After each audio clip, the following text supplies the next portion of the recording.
తాను తీసిన గొయ్యిలో తానే పడ్డాడు ట్రంప్. ఎలా అనుకుంటున్నారా?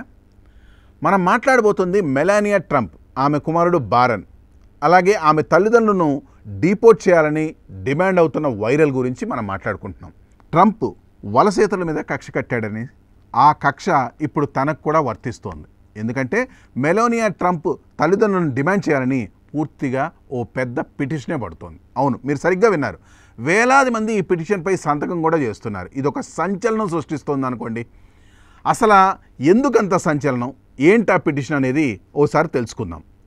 MoveOn.orgలో ఒక పిటిషన్ భారీగా ఆదరణ పొందుతోంది. ఈ పిటిషన్ మెలానియా ట్రంప్, ఆమె కుమారుడు బారన్, ఆమె తల్లిదండ్రులను ఇమ్మీడియట్గా డిపోర్ట్ చేయాలని కోరుతోంది. ఎందుకు? ఇది అధ్యక్షుడు డొనాల్డ్ ట్రంప్ వివాదాస్పద ఇమిగ్రేషన్ విధానాలకు సంబంధించింది.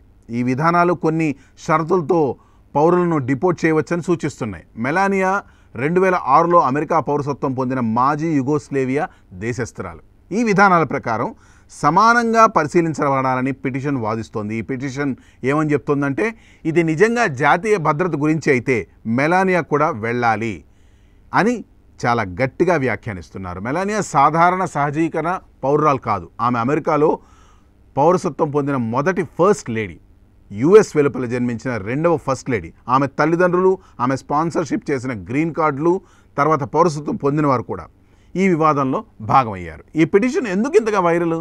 ఎందుకంటే కేవలం మెలానియా గురించి మాత్రమే కాదు, ట్రంప్ ఇమిగ్రేషన్ విధానంలో ఉన్న ద్వంద్వ ప్రమాణాలను ఎత్తి చూపడమే ఈ పిటిషన్ ఉద్దేశం.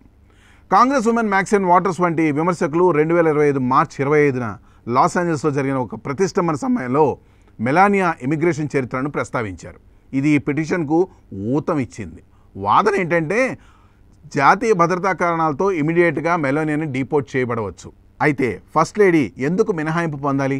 ఆన్లైన్లో ఈ విషయం గురించి భారీ చర్చ జరుగుతోంది. ఇప్పుడు ఈ పిటిషన్ ఒక కుటుంబం గురించి అయితే మాత్రం కాదు, ఇది ఇమిగ్రేషన్ విధానంపై విస్తృత చర్చ గురించి. కొన్ని నివేదికల ప్రకారం 2025 జనవరి నుండి మే వరకు దాదాపు మే నెల మొత్తం వరకు 10,000 మందికి పైగా భారతీయ వలసదారులు అమెరికాలోకి చట్టవిరుద్ధంగా ప్రవేశించేందుకు ప్రయత్నించారు. అలాగే టెక్సాస్లో ఒక భారీ డిపోర్టేషన్ సెంటర్ ప్లాన్ గురించి కూడా వార్తలు వచ్చాయి.